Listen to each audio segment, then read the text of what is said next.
When good proposal budgets go bad. Sounds like the title of a horror movie, doesn't it? Hello, I'm Maren Bass, and today I'd like to share with you a few tips that can dramatically up-level your grant-seeking success. Our focus this time, the 3 biggest proposal budget bloopers and how to avoid them. The biggest blooper in proposal budgets actually isn't even on my official top 3 list, because I absolutely know without a doubt that you would never ever let this happen. And that's a budget that doesn't add up. You can bet that on that review team, somebody's going to whip out a calculator and check all the numbers. And if the bottom line doesn't add up, or if calculations are inaccurate, the best conclusion that they're likely to reach is something along the lines of, oh, this just wasn't important enough for them to take care of all the details, which unfortunately inevitably leads to the conclusion, I wonder how much we can trust them to take good care of our money. There's just no excuse for a proposal budget that doesn't add up, period.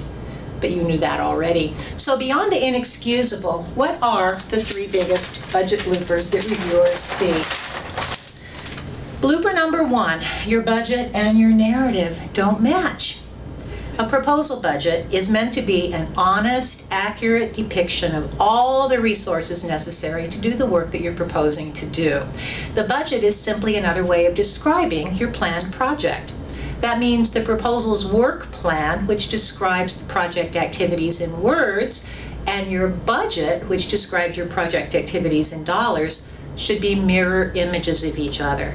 Nothing should show up in one that isn't reflected in the other. Why? Well, put on your reviewer's hat. Let's take a look at an example. Let's imagine a proposal to hire staff for a new domestic violence shelter. What if the narrative talks about training for the new staff, but there's no mention of staff training in the budget? It could be an oversight. It could be the result of poor or incomplete planning. Maybe the training was a last-minute add-on that simply didn't make it into the budget. Maybe the training is going to be completely underwritten by a community partner. It doesn't matter what the explanation is. As the reviewer, you will notice the mismatch. And again, the best possible conclusion that you can reasonably draw as a reviewer is, these people don't know how to plan. How can we trust them with our money? Now, the other situation where something shows up in the budget that isn't addressed in the narrative can be even worse. Common examples might be, for instance, salary for a staff position or some kind of technology purchase.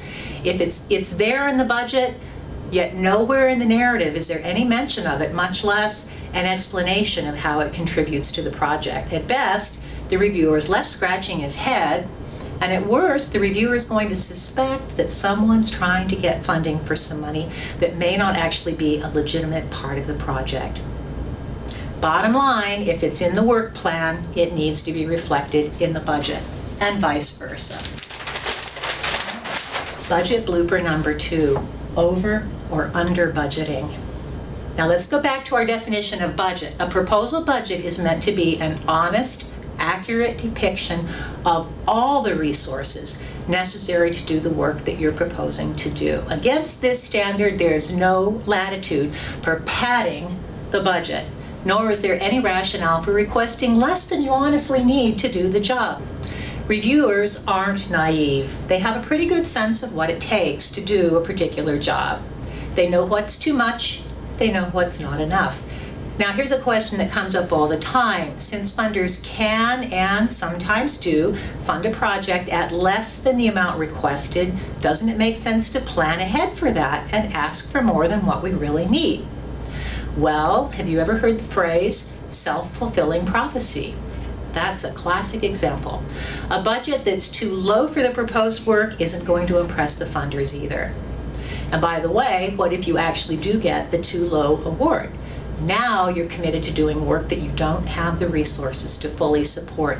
That's not exactly a positive outcome. Bottom line, be honest and accurate in your budget projections. Give yourself all the leeway that you need to do the job you're proposing to do. And budget blooper number 3, undervaluing in-kind resources. Now, you all know what we mean by in-kind, right? These are the resources that are necessary to the project that either are contributed or you already have. In other words, you don't need to pay for them with grant dollars. In many projects, the value of in-kind resources can easily amount to half or even more of the project's total resources. And yet, I rarely see a proposal that takes in-kind value into full account. Now, does this matter? You bet it does. To a prospective funder, in-kind is like a down payment. It demonstrates that you and your community partners believe in your project at least as much as you're asking the funders to believe in it, by backing it with your own resources. And if these resources are truly necessary to do the job, then they need to be part of the project resource plan.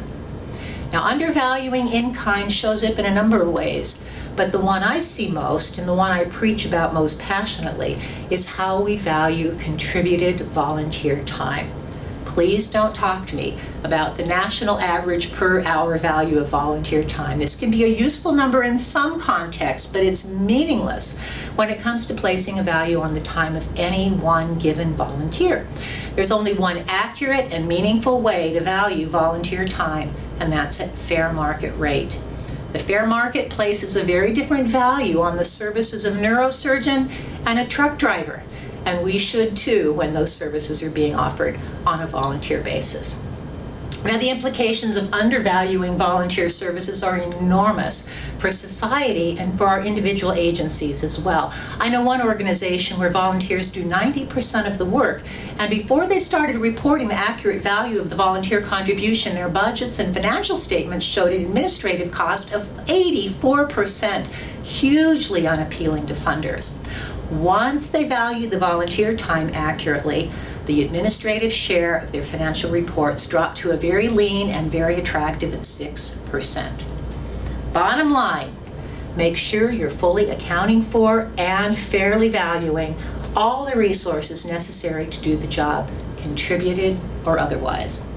There you have it, the 3 biggest proposal budget bloopers and how to make sure they never derail your grant proposals. That's it for now. I'm Maren Bass, wishing you happy grant seeking.